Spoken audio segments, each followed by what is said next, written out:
climate movement. Hi everyone, it's brilliant to see so many of you here today. I think you should all give yourselves a big cheer. I want to talk to you about coal. Being someone who's always been motivated by justice in the global south, coal is not a subject that I ever thought I'd hear myself thinking and talking about so much. But coal is historically the biggest cause of climate change. And climate change is one of the biggest injustices of our time.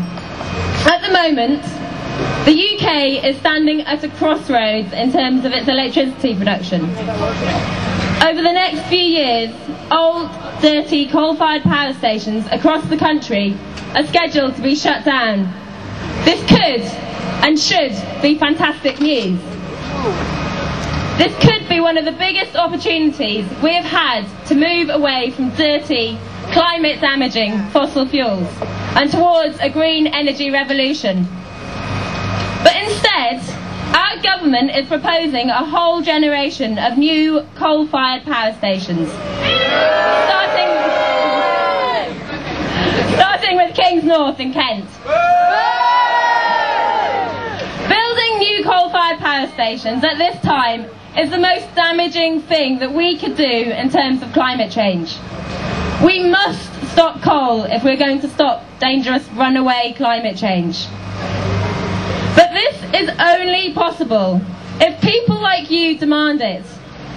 All positive action on climate change has happened because of the actions of people like you. Thanks to the actions of people like you, last week a new law was announced to dramatically cut our carbon emissions. This wouldn't have happened without ordinary people raising their voice and demanding it. But if the government allow E.ON to go ahead with plans for new coal at Kings North, it will make a mockery of this law and of the efforts of people like you who've campaigned so hard to get it. So E.ON's Kings North is the first in line of 8 new coal-fired power stations currently being proposed. Kings North would emit as much as the whole country of Ghana, as much as the 30 lowest emitting countries combined. Last week, the World Development Movement published a report revealing that this one power station could be responsible for 30,000 climate refugees. That's 30,000 people being forced to flee from their homes. And these people are amongst the people who are the poorest on our planet already. These are the people that are least responsible for climate change. But these are the people who are suffering its impacts first and worst. And in the future, this is only going to get worse unless we take action now. Let's be clear. People living in poverty are already suffering because of climate change. Because of climate change, people are already suffering from disease, from droughts that are killing their crops, from cyclones that are destroying their houses, water shortages, and famine caused directly by climate change that they are not responsible for causing. Take some of the people living in the thousands of islands in the Ganges River Delta, which are being washed away as the sea levels rise.